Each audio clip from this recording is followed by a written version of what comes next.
o podcast da Fran.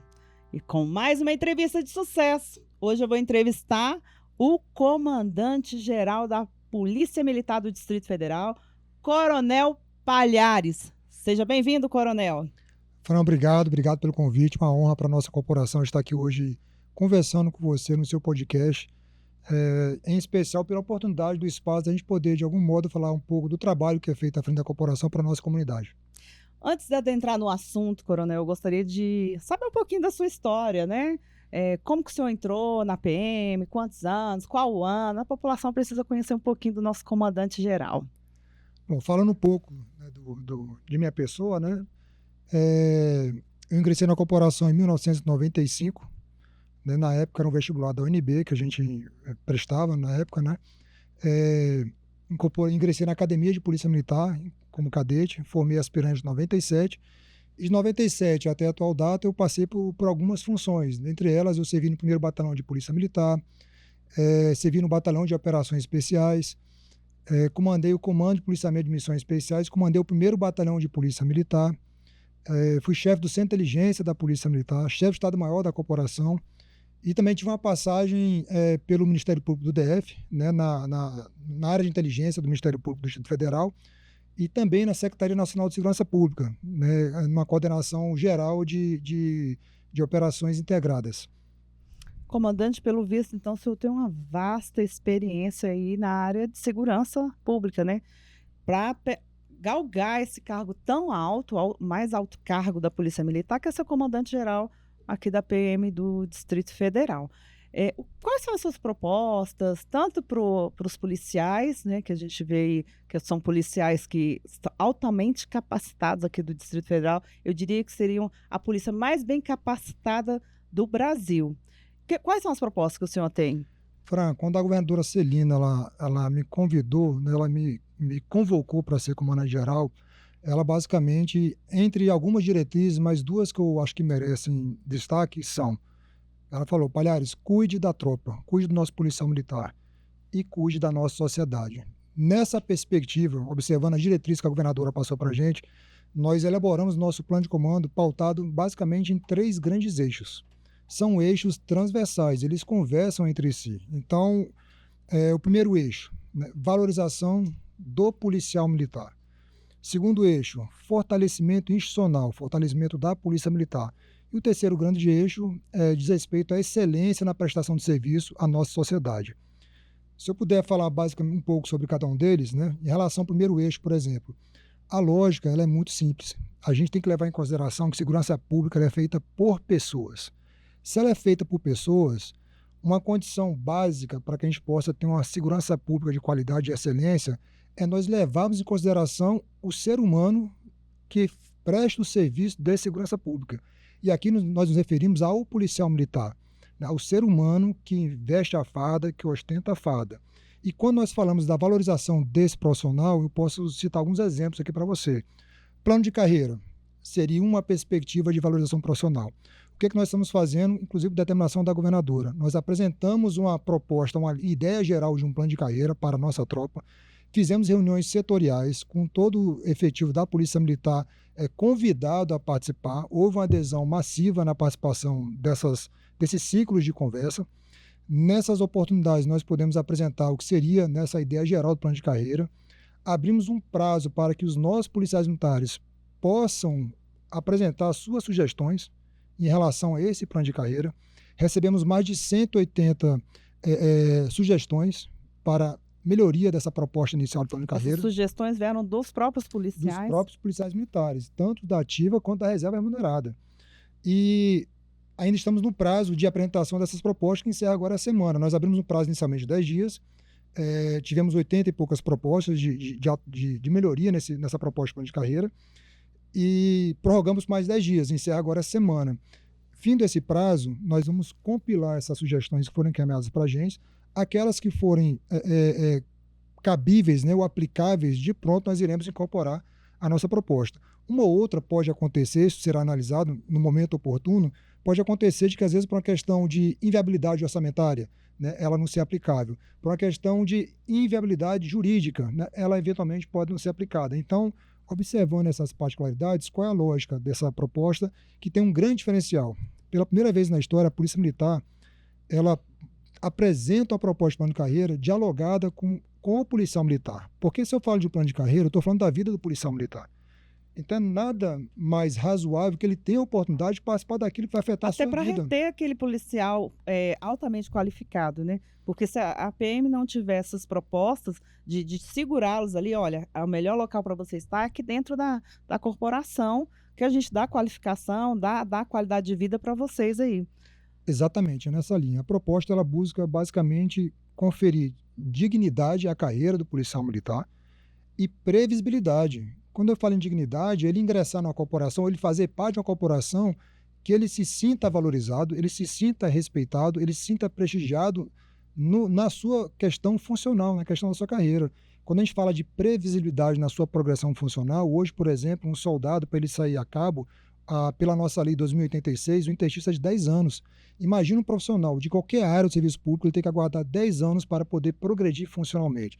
Então, isso é uma questão que temos na nossa legislação e que nós pretendemos corrigir com esse plano de carreira. Mas, como eu mencionei, o plano de carreira é um dos exemplos que a gente tem de valorização profissional daquele policial militar, do ser humano que veste a farda. É um ser humano que vai cuidar de outro ser humano, que é o cidadão, né? Exatamente. Que é a nossa ponta final. Como eu falei, segurança pública é feita por pessoas, mas a gente vai lembrar lá no final, quando a gente fala da excelência no serviço prestado à comunidade, que ela é feita para pessoas.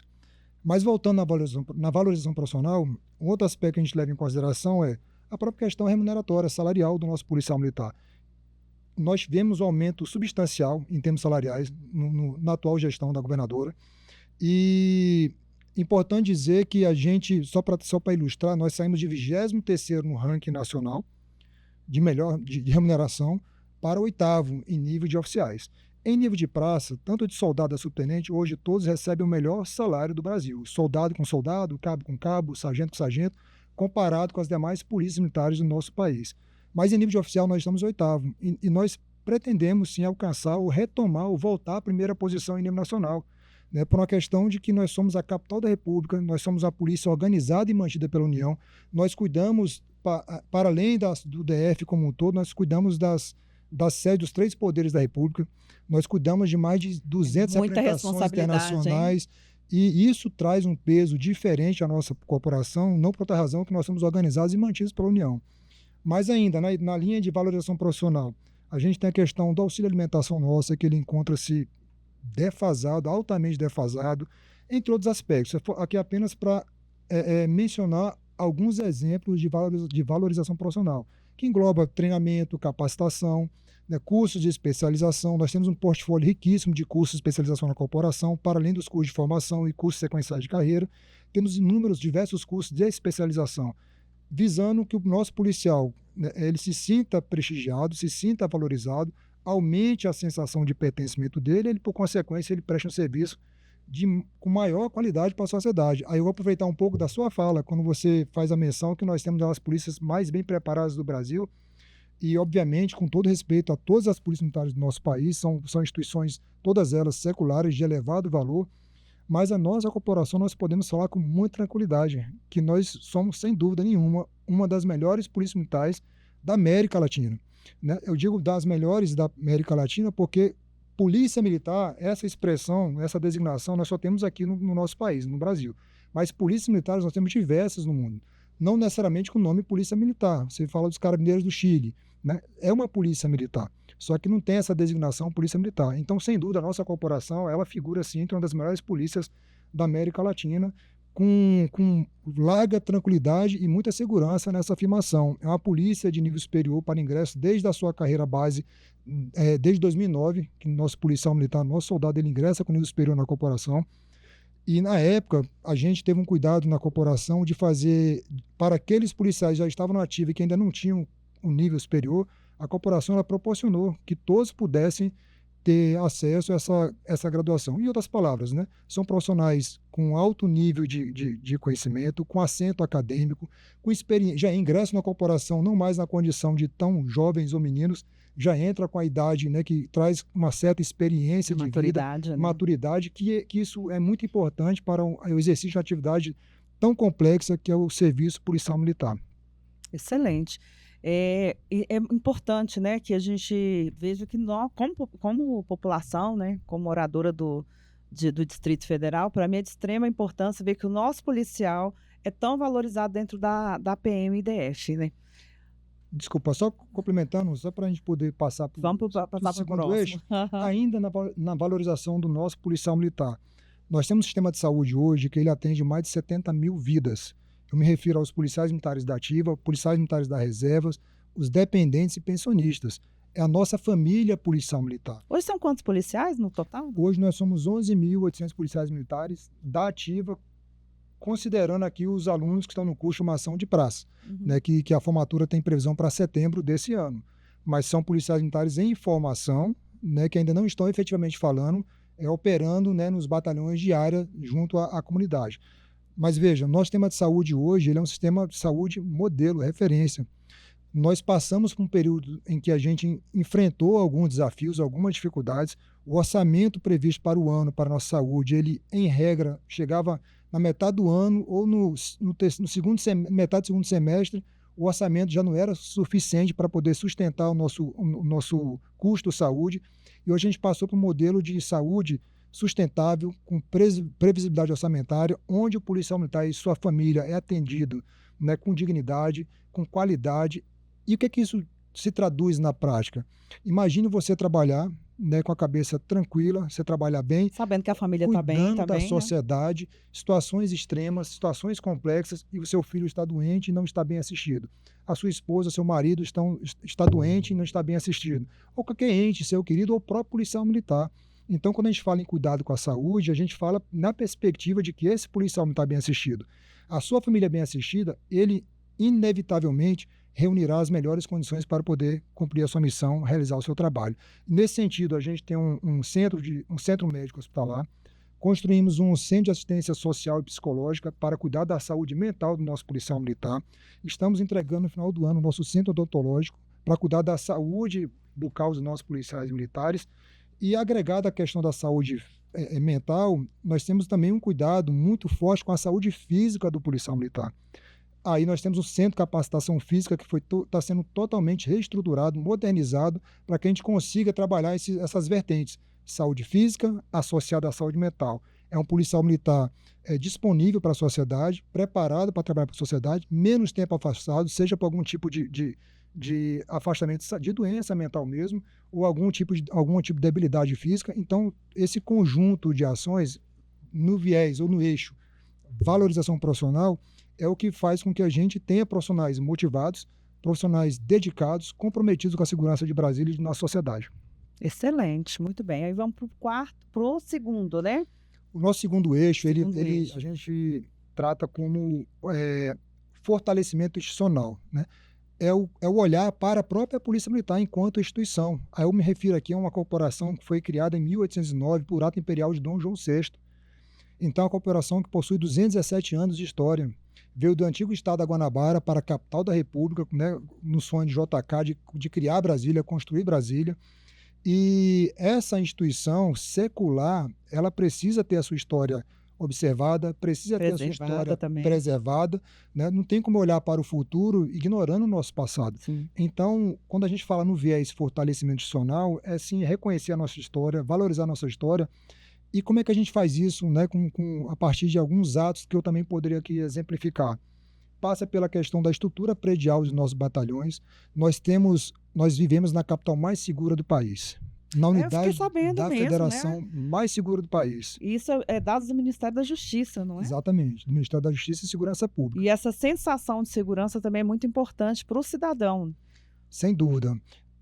Quando a gente fala que a gente vive na capital mais segura do país, na unidade da federação mais segura do país, é razoável pensar que esses policiais militares que prestam essa segurança de qualidade para a sociedade, eles merecem as melhores instalações. Então, nós temos um passivo de mais de 500 milhões de obras na corporação e nós estamos trabalhando, obviamente, observando a questão orçamentária, mas veja, né, a governadora ela fez uma licitação para a gente recentemente, de nós construímos o batalhão de polícia de choque, o batalhão de operações especiais, o batalhão de rotam e o batalhão de polícia com cães. Nós vamos entregar entregamos há pouco, em julho agora, o 15º Batalhão, que cuida da estrutural, entregaremos até o final do ano o centro odontológico, e se não no final do ano, no início do próximo ano, o 2º Batalhão de Polícia Militar, que cuida da área de Taguatinga. Ou seja, essa estrutura predial moderna, ou esses equipamentos novos modernos, eles passam a imagem institucional, né, à altura da história de nossa corporação. Isso fortalece a corporação. Um outro exemplo, Fran, de fortalecimento institucional é o ingresso regular de policiais militares em nossa corporação. Nós chegamos a ficar 9 anos sem ingresso de policial militar na corporação, sem ingresso de soldado. Isso nos traz consequências até a data atual.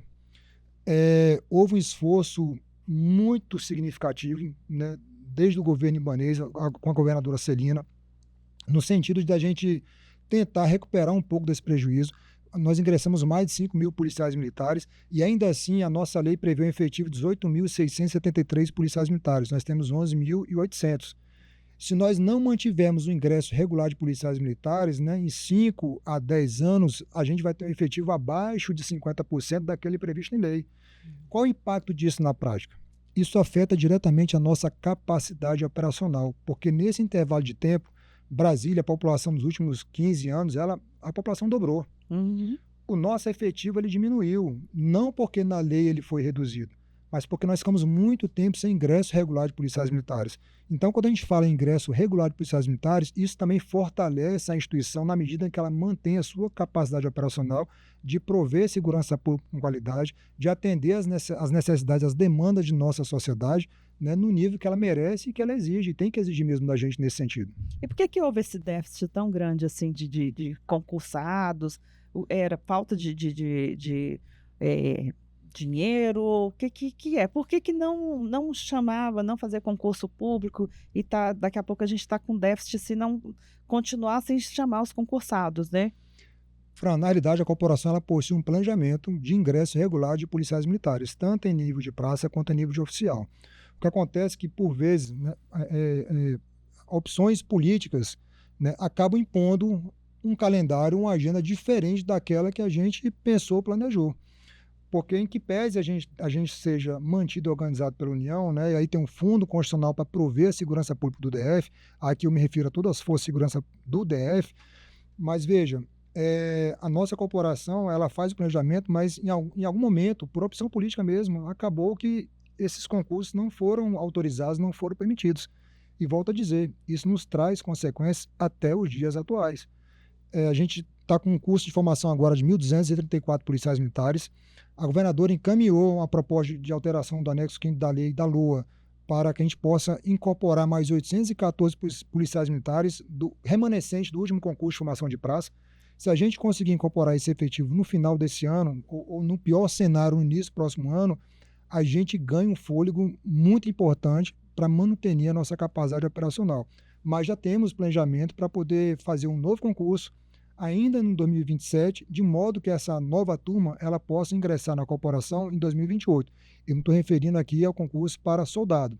Temos o concurso para oficiais da Polícia Militar, que é o nosso curso de formação de oficiais. Tivemos a prova recentemente, a fase objetiva, e serão 47 alunos, né, fim do concurso, 47 vão incorporar na primeira turma, podendo ser chamado mais uma de 47 ou uma segunda de 47.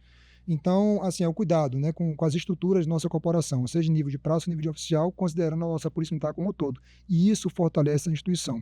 Um outro exemplo de fortalecimento institucional diz respeito à integridade institucional. O que isso significa dizer? A nossa Polícia Militar ela é modelo em vários aspectos. Um deles é a integridade institucional. A Polícia Militar, se você for considerar, é uma das menos letais do país. Só para ilustrar, em 2025, nós atendemos, em média, 180 mil ocorrências ao longo do ano. Foram mais de 1.600.000 ou 1.800.000 chamadas no 190 nosso, ao longo do ano. Nem todas as chamadas se traduzem, né, no atendimento, efetivamente falando, da viatura daquela ocorrência, porque às vezes é engano, é trote, é algum tipo de ocorrência que não é de atribuição da polícia, de chamamento que não é de atribuição da Polícia Militar, enfim, são inúmeras variáveis. Mas foram, em média, 180 mil atendimentos de ocorrência em 2025, para fazer um recorte no período anual recente. Das 180 mil ocorrências que nós atendemos, nós prendemos, em média, 10.500 pessoas em flagrante. Foram 10.500 criminosos, em média, presos em flagrantes pela Polícia Militar. Foram de 1.500 a 1.600 armas de fogo apreendidas. Se você considerar que durante uma operação policial você apreende uma arma de fogo e que nessa ação você está diante de um confronto policial em potencial, porque uma coisa é você prender um indivíduo um criminoso por um crime que não envolva violência, um estelionato, por exemplo, quando a gente prende um estelionatário em flagrante, não há presença ali da violência. Então, o uso de uma força letal ali é quase que inexistente a hipótese de você ter que fazer uso da força letal. Mas quando você vai para uma prisão em flagrante de um criminoso portando uma arma de fogo, você está diante de um confronto policial em potencial. Então, observe, em 2025, se não me falha a memória, foram em torno de 12 intervenções policiais letais. No universo de 1.500 armas de fogo apreendidas, eu estou falando de 1.500 confrontos em potencial. Nós tivemos 12 intervenções policiais letais. Dessas 12 intervenções, 2 resultaram em denúncia do Ministério Público. As demais foram arquivadas na fase inquisitorial, na fase de inquérito. Ou seja, a legitimidade da ação do policial militar ela já foi verificada ainda na fase de inquérito policial militar. E essas 2 denúncias, elas não necessariamente vão se traduzir em condenação. Podemos sim ter 1 ou 2 condenações nessas 2 denúncias, mas perceba, estamos falando de 1.500 confrontos em potencial, 12 intervenções policiais letais, percentualmente falando, é um percentual muito baixo, e considerando que a gente tem pelo menos 10 ações ali que já foram legitimadas. É uma polícia que respeita os direitos humanos, que ela promove direitos humanos, que ela cuida do cidadão de Brasília, que ela respeita o cidadão de Brasília. É uma polícia que é querida pela nossa população. Sim. E a gente pode falar com muita tranquilidade que a gente é um orgulho para a nossa cidade, para a nossa capital. E nós temos orgulho de fazer parte dessa grande Brasília, dessa grande capital, que é a capital de todos os brasileiros. Então, qual é a perspectiva que eu quero falar para você?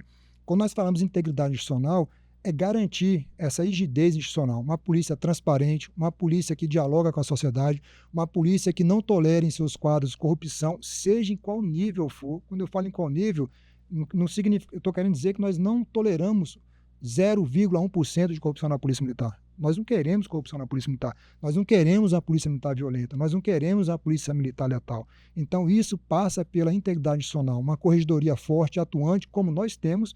Estamos investindo na nossa corregedoria para aumentar nossa capacidade de investigação em termos de Polícia Judiciária Militar, justamente para garantir essa rigidez. Aí eu me refiro aqui, por exemplo, não permitimos que o crime organizado, pela via reflexo indireta, ele se infiltra na nossa corporação. Porque hoje as facções criminosas, elas patrocinam estudos, Sim. elas preparam candidatos para que possam ingressar Muito bem preparados, exatamente, né? para que possam ingressar nas carreiras de Estado. Nós não aceitamos isso na nossa Polícia Militar. Então nós temos um trabalho muito firme de investigação social na fase de concurso, na fase de formação, e todas aquelas situações que nós identificamos algo que possa comprometer o ingresso, a permanência daquela pessoa na nossa corporação, nós excluímos a corporação. Então, tudo isso passa pela concepção de fortalecimento institucional. Perfeito, comandante. Uma pergunta que eu não posso deixar de fazer, né, até por ser mulher, sobre a violência doméstica aqui no nosso Distrito Federal. Quais são os projetos da PMDF em relação a combate da violência doméstica? Eu sei que tem um Provide, né, que é de vocês, e quais outros projetos que vocês têm? E o senhor falar um pouquinho também o que é o Provide, para que as pessoas que não conheçam entendam.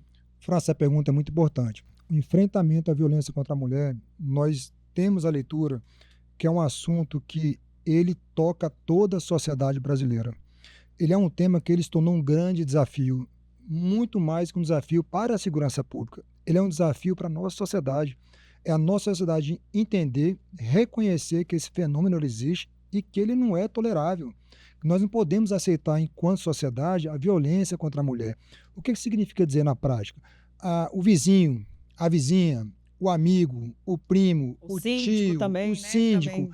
Qualquer pessoa que tenha conhecimento de algum tipo de violência ou de agressão contra a mulher, ter o entendimento que ela tenha um canal que ela possa procurar o Estado, que ela possa denunciar aquela agressão e que o Estado ele possa alcançar aquela vítima.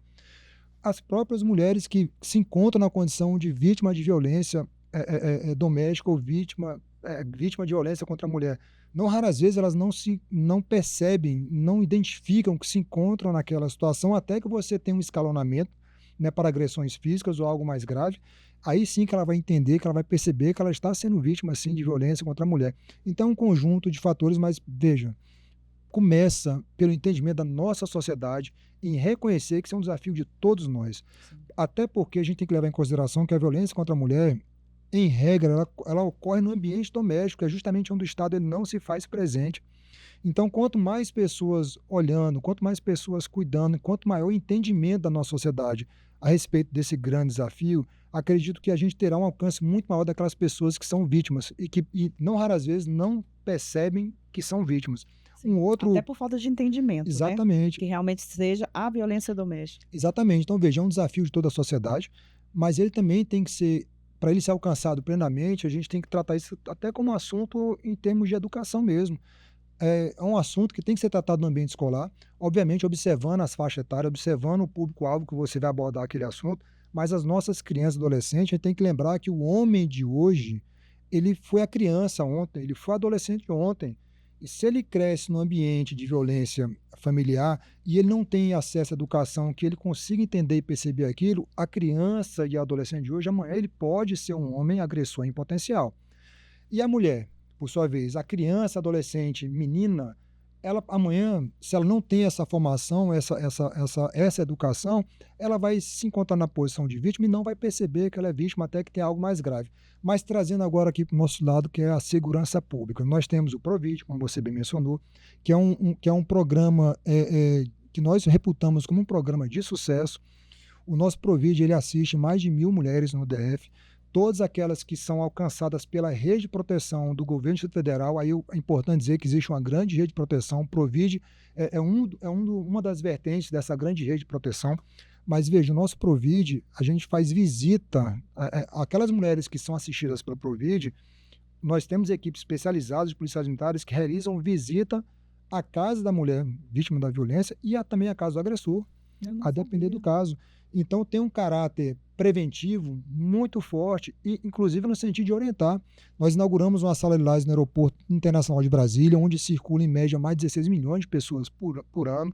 É um fluxo muito grande de pessoas. É uma sala onde aquele amigo, aquele vizinho, o tio, o primo, que ouviu dizer alguma coisa, ele pode naquela sala buscar orientação ou até prestar algum tipo de informação. E dali a gente conseguir desencadear algum tipo de ação para poder alcançar uma vítima, seja em potencial ou efetivamente falando uma vítima de violência contra a mulher, né, e tentar trazê-la para o programa. Então, o Provide é um exemplo. Um outro exemplo nosso é o Copom Mulher. O nosso Copom Mulher, que é o nosso 190, né, quando nós recebemos algum tipo de chamada ou ligação que tenha a característica, né, eu digo a característica porque ela pode não nascer como uma ligação, uma chamada de violência contra a mulher. Pode nascer ali como uma chamada, um pedido de pizza, um Sim. pedido de um lanche, né? Então, nós temos essa escuta ativa no Copom Mulher, né? Esse zelo, essa atenção de automaticamente priorizar aquela chamada e demandar os meios necessários para que aquela pessoa que acionou o 190 seja atendida prontamente. Eu vou dar um exemplo para você. Às vezes, uma mulher ela liga, Uhum. o agressor pode estar no mesmo ambiente que ela, e ela tenta fazer uma chamada escondida, né, para o 90. O agressor, ao perceber que ela está ligando, ela pode desligar o telefone, ou ela Sim. pode mudar a conversa ao telefone, estou falando com minha amiga, com minha prima, enfim. A pessoa que está do outro lado lá no 90 tem que ter a sensibilidade de perceber aquela ligação, de fazer a leitura daquela ligação e não tratar como um trote, um engano e desligar. Mas quando nós recebemos a ligação 90, nós já sabemos de onde que é a chamada e de onde em tese, quem ligou e de onde foi a chamada. Se desligar, se aquela ligação foi interrompida, nós mandamos a viatura na casa daquela pessoa, independentemente dela chamar. Qual é a lógica disso? É alcançar, e nesse caso em especial, a gente pensa em alcançar uma mulher que, eventualmente falando, está sendo vítima de violência naquele momento. Então, são alguns exemplos de ações que nós temos na nossa corporação. E nesse final de semana, por exemplo, nós lançamos a Operação Kratos, a segunda edição. Operação o quê? Operação Kratos, né? Kratos. Da mitologia grega, né? Seria a personificação da força, do poder. Essa operação nós lançamos com a ideia de demonstrar a força da Polícia Militar.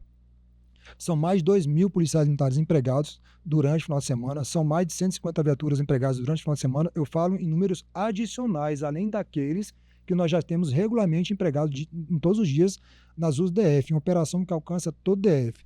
Nós estamos na segunda edição dela, foi no final de semana retrasado e no passado agora. 0 homicídio em ambos os finais de semana.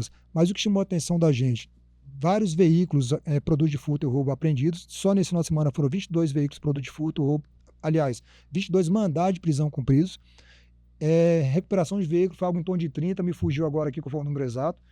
Isso porque nossos policiais estão conectados com o DF360, nós temos o nosso programa que é o Nexo, esses programas eles conversam, o policial de serviço ele recebe o alerta no celular dele, ele consegue verificar aquele veículo que acusou como produto de furto ou roubo e fazer a abordagem ali com maior assertividade, verificar se de fato aquele carro é produto de furto ou roubo e recuperar aquele bem.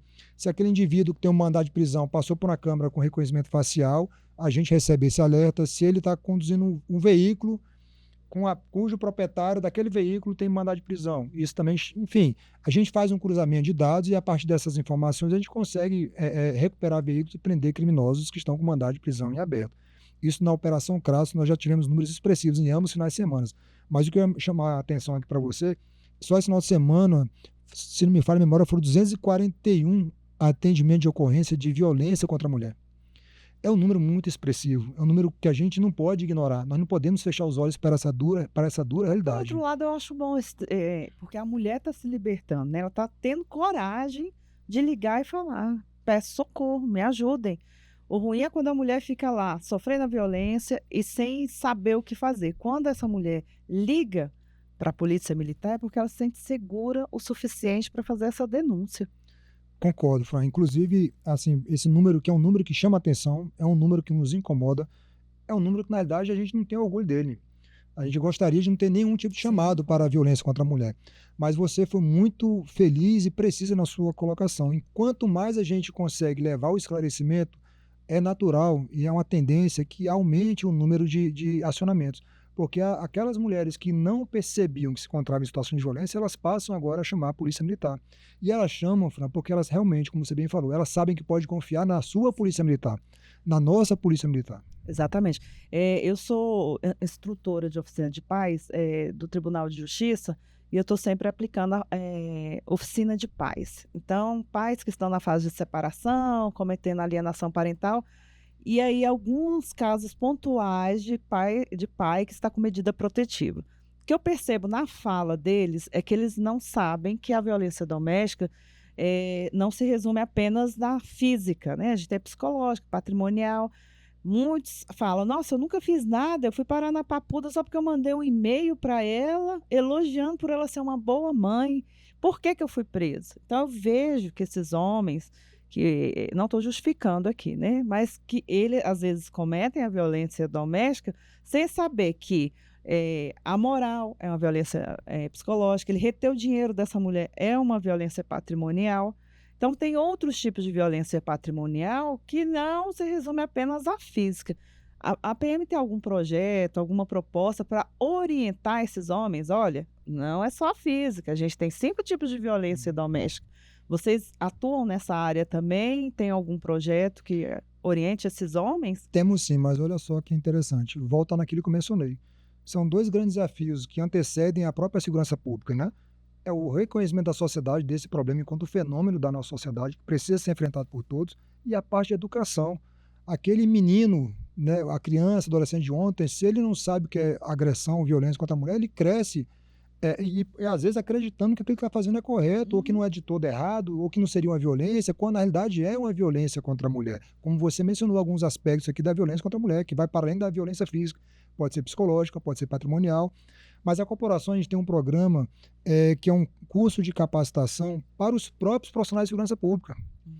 Esse curso, ele leva em consideração, de novo, a segurança pública é feita por pessoas, são seres humanos, são profissionais que dedicam a sua vida, dedicam o seu tempo à segurança da sociedade, mas são pessoas, são seres humanos.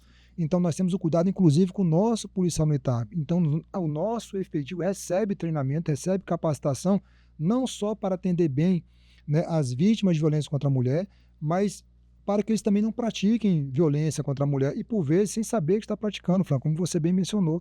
Então, nós temos essa atenção, sim, nós temos esse cuidado, sim, de promover essa capacitação interna, e isso em nível institucional, em nível endógeno, né, junto à sociedade. Aí são campanhas, são palestras, né, que a própria corporação ela realiza, mas isso vai muito além da Polícia Militar. Isso envolve outras secretarias de governo, né, envolve o Poder Judiciário, envolve o Ministério Público. São vários atores que fazem parte, né, desse grande desafio que é o enfrentamento da violência contra a mulher. E cada um deles possui algumas frentes de trabalho nesse sentido, né, educacional, de tentar alcançar a sociedade e a comunidade.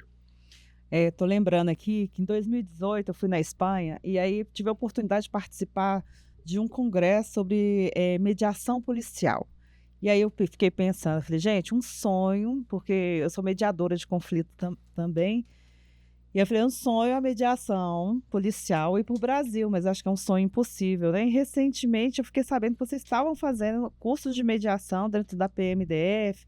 Além do curso de mediação para o policial que está na linha de frente, está na rua, lidar com situações de Sim. conflitos, né? Vocês estavam dando também inteligência emocional, comunicação não violenta. Como é que...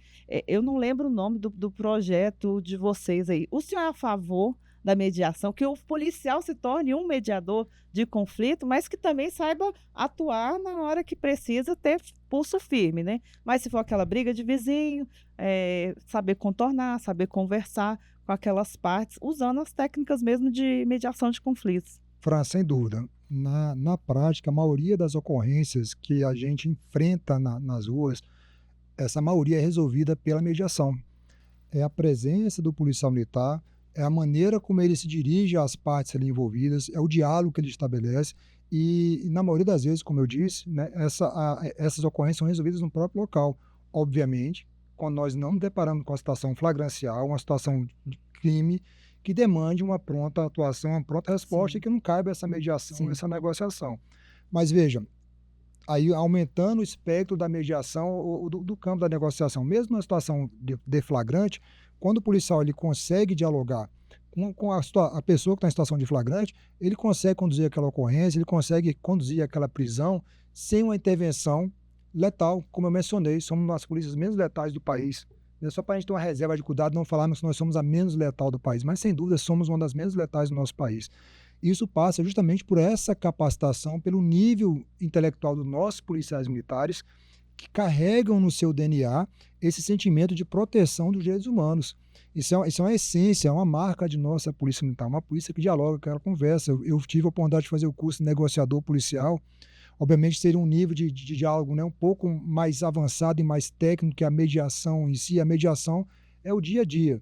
Né? Mas quando a gente fala em negociação policial, a gente está falando em situações de crise, em situações extremas, que você tem a figura de um refém, a figura de um causador de crise.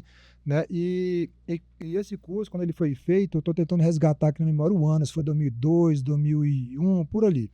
Né? Quando nós fizemos, o tema ainda era novo na nossa corporação. Mas eu estou falando de algo em pelo menos de 25 anos em que a nossa corporação ela já trabalha com a perspectiva de diálogo, de negociação, porque aí quando eu falo negociação, é o policial militar, negociador, negociando com o causador da crise, que às vezes aquele criminoso que fez um refém ali no assalto ao banco, no assalto a uma padaria. Então, olha que interessante, né? Você colocar o diálogo como o primeiro instrumento, Sim. né, de resposta àquela ação Quando criminosa. possível, né? Obviamente, quando possível. Se exigir uma resposta nossa, né, mais firme, mais dura, ela será Sim. prontamente, né, aplicada. Aí independe vamos dizer assim, quem escolhe na prática, né, fazer uma brincadeira, quem escolhe é o cliente. O cliente, nesse caso aqui, é uma pessoa que está em situação de flagrante. Se ela escolhe o confronto, nosso policial militar, Estão altamente preparados para nossos policiais confrontar também. estão altamente preparados para enfrentar todo e qualquer tipo de desafio. Ok. O senhor falou do primeiro pilar, segundo pilar, Falta o nosso o terceiro eixo de terceiro. comando, né? Terceiro eixo de... Qual foi o primeiro? Só Valorização recapitulando. profissional, né, que a gente olha para o nosso policial militar. O nosso segundo grande eixo, né, o fortalecimento institucional, que tem a Polícia Militar ali como cerne desse eixo. E o terceiro eixo é a excelência no serviço prestado à comunidade, à nossa sociedade.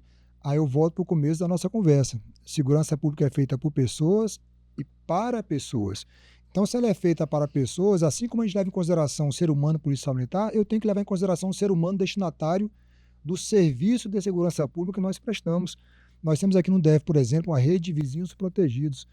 É um modelo institucional nosso da Polícia Militar altamente bem sucedido, onde a Polícia Militar, o comandante de batalhão, o batalhão diário, ele conversa com aquela comunidade. A comunidade ela participa diretamente das ações de segurança pública que afetam a sua vida, o seu dia a dia. Ela indica para a polícia militar e para a polícia militar onde que está a maior necessidade dela. Isso permite que a gente oriente nosso planejamento, oriente nossas ações de maneira dialogada com a comunidade. A lógica é simples, Fran. O problema que antes seria tratado, né, o problema da polícia militar, cadê você, polícia militar? Ele deixa um problema seu, da polícia militar, ele passa a ser um problema nosso. Polícia e sociedade. É o que diz a Constituição, no seu artigo 144, segurança pública é dever do Estado e responsabilidade de todos. Então, a nossa rede de vizinhos protegidos, ela chama essa nossa comunidade para essa grande responsabilidade e ao entendimento que nós não estamos em posições antagônicas, muito pelo contrário, nós servimos a sociedade e queremos fazê-lo isso cada vez melhor. Mas não tem como nós fazermos isso sem ouvir a sociedade. Então, a rede de vizinhos protegidos é um exemplo. Um outro grande exemplo são os conselhos comunitários de segurança, que aqui no DF é instituído por lei. É uma participação espetacular da sociedade. Os conselhos de segurança do DF eles são altamente participativos, eles são altamente atuantes. É uma sinergia, uma interação muito forte com as forças de segurança de modo geral e, naturalmente, com a própria Polícia Militar, que, inclusive, né, nos dados estatísticos da Secretaria de Segurança Pública, do universo de demandas que esses conselhos trazem para a segurança pública, a corporação, a Polícia Militar, é que mais responde às demandas que chegam, né, da sociedade, da comunidade. Então, estamos falando na excelência de serviços prestados à comunidade, que passa por esse envolvimento, que é o conceito, a concepção de polícia comunitária, de policiamento comunitário, mas um nível muito elevado, onde você há essa interação, essa participação popular efetiva nas ações de segurança da Polícia Militar. Mas a gente tem que falar também de tecnologia, né, que é você modernizar. Isso que eu ia perguntar agora, como que é feita a comunicação entre as polícias aqui no DF? Já vou perguntar fazer as duas perguntas em uma só. Como que é feita a comunicação entre as polícias, né? Polícia Civil, Polícia Penal, Polícia Federal e a polícia, a PMDF, se comunica com outras policiais, com outras polícias de outros estados? Sem dúvida. Por exemplo, a pessoa comete um crime lá na Sim. Bahia, vem para Brasília como não tivesse feito nada. Existe essa comunicação? Olha, fulano está aí e ele Ela será presa aqui em Brasília, porque nós é um dialogamos foragido. com todo o país. Em nível de DF, nós temos a melhor relação institucional, Polícia Civil, Polícia Militar, Corpo de Bombeiros Militar, Polícia Penal e Detran. É um trabalho integrado muito bem construído, aí eu me permito aqui dizer, né, pelo então secretário de Segurança Pública, doutor Sandro Avelar. Ele resgatou esse sentimento, essa ideia de trabalho integrado entre as forças de segurança do DF. Eu digo isso porque nem sempre foi tão integrado assim. Né? Ah, Eu lembro uma época, existe até uma rixa, né, entre as polícias, né? Pelo menos o que a gente ouvia comentar, né? E agora eu vejo essa integração e foi depois do trabalho mesmo do Sandro Avelar que eu vi que existe agora essa união entre as polícias, que é ótimo para nós cidadãos. eu diria que não existe rixa ou não existia rixa. O que existia eram pessoas que fazem parte ou faziam parte dessas corporações que de maneira isolada ali ficavam fomentando algum tipo de embate, desentendimento. Mas no plano institucional nunca teve isso nunca existiu, muito pelo contrário. Mas o que não existia de fato era integração, era como se, na prática, o que eu quero dizer, é como se antes fossem ilhas. A Polícia Civil vivia o mundo dela, a Polícia Militar vivia o mundo dela, cada um vivendo o seu mundo e a gente não se conversava, a gente não dialogava, a gente não trocava informações, a gente não realizava operações integradas, ou seja, essa falta de integração das forças de segurança pública, ela tinha como consequência, né, um comprometimento da qualidade do serviço que a gente presta para a sociedade. A contrário senso, enquanto mais a gente atua de maneira integrada, melhor o serviço que a gente presta para a sociedade.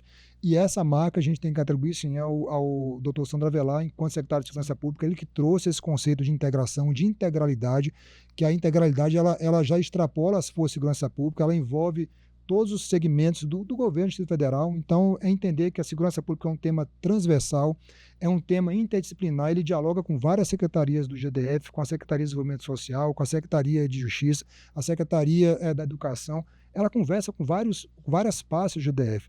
Então, não temos como fazer a segurança pública pensando na segurança pública de maneira estanque, isolada.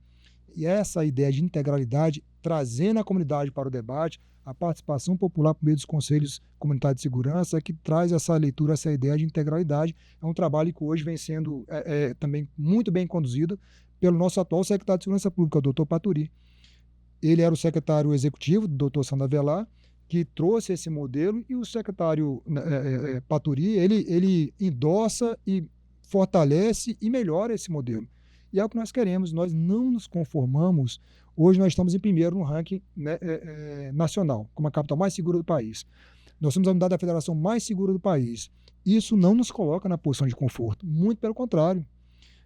É um desafio nosso não ser o primeiro, não apenas ser o primeiro, é consolidar o Distrito Federal como o lugar mais seguro do nosso país, onde as pessoas aqui têm orgulho de viver, de morar, de trabalhar, de criar seus filhos, seus entes queridos. Isso é quase uma obsessão nossa, a gente consolidar a nossa capital, porque nós reunimos condições para isso. E se nós reunimos, a gente tem condições de fazer. Isso é exemplo para o Brasil também, né? Continuar sendo. Como diz um jargão popular, né? Bandido que não se cria. E aí a gente falou de humanidade, democracia, né? Falamos sobre toda a parte de humanização. E eu te faço uma pergunta agora como cidadã. A nossa polícia está preparada se a gente sofrer uma invasão aqui no DF? Nós estamos altamente preparados para isso. Nós temos planejamento específico para situações críticas, né, extremas, né, que possam ocorrer aqui na capital da República. Nós temos consciência que a gente possui um presídio federal aqui no DF e tudo que envolve você ter um presídio federal na capital da República, porque os criminosos, né, de maior relevância no contexto de facções criminosas estão custodiados aqui na capital da República. Então a gente tem essa leitura de cenário. Nós temos consciência do peso que Brasília tem no contexto da segurança pública nacional e nossa Polícia Militar está, sim, preparada, reúne todas as condições de defender Brasília, de proteger o seu cidadão e continuamos investindo cada vez mais para que essa força que nós temos, ela cada vez mais ela aumente e a gente continue reunindo todas as condições de manter Brasília como uma cidade segura. Comandante, infelizmente, eu vou ter que terminar a entrevista, porque o Marcos já está aqui pedindo para terminar, já extrapolamos nosso tempo. Finalizamos aqui a nossa entrevista. Comandante, qual dica de segurança você pode dar para o cidadão no contexto geral e uma dica específica para nós, mulheres? Fran, primeiro me permita aqui, eu queria agradecer mais uma vez a oportunidade de poder estar aqui nesse podcast com você, uma grande satisfação, reitero, uma honra estar aqui com você. Né, eu estou muito feliz e eu quero chamá-lo novamente, porque assim, por mim já ia mais umas 2 horas com a entrevista, mas o Major Brook está aqui já, o Marcos o Major também. Brook, ele que manda na realidade, né? Ele já você viu como o meu telefone tocou? Uhum. Era o Major Brook chamando para avisar que estava acabando o tempo. Olha né? só. Isso, já tem uma meia hora essa ligação. Achei que fosse a governadora Celina Leão. Mas brincadeiras à parte, né? O que a gente gostaria de dizer para a nossa sociedade, uma dica de segurança, a primeira delas é confie na sua polícia militar. Confie na nossa polícia militar. É a polícia militar do DF, é a polícia militar da capital da República, é a polícia militar de todos os brasileiros, de todos os brasilienses. Tenha orgulho da sua polícia militar. Nós não economizamos, nós não medimos esforço para entregar o melhor para a nossa sociedade, porque ela não merece menos que o nosso melhor, Fran. Sim. Então, essa pode parecer um pouco assim, né, uma dica muito genérica, mas é um pressuposto muito importante. Quando a nossa sociedade, o nosso cidadão, ele confia na sua polícia militar, ele quando está numa situação crítica ou numa situação em que ele demanda algum tipo de suporte, apoio, ele vai chamar essa polícia militar, porque ele sabe que ele pode contar com ela. Então, confie na sua polícia militar, não deixe de nos chamar, não deixe de nos acionar. Né? E outra dica que eu considero muito importante, participem das reuniões dos Conselhos Distritais de Segurança Pública, participem da Rede Vizinhos Protegidos. Nós temos um programa hoje aqui no GDF, que é o DF 360. É um programa extraordinário, Fran, de fazer um grande cercamento eletrônico no DF. Se você, cidadão, possui uma câmera voltada para a área pública, de onde você estiver, bote no Google, DF 360, lá vai ter orientações de como você poder emprestar aquelas imagens para a segurança pública do DF. Excelente. Com o tempo, nossa expectativa, qual que é? É a gente ter uma Brasília com um portfólio, com um hall de câmeras, que nenhuma pessoa vai querer cometer crime aqui.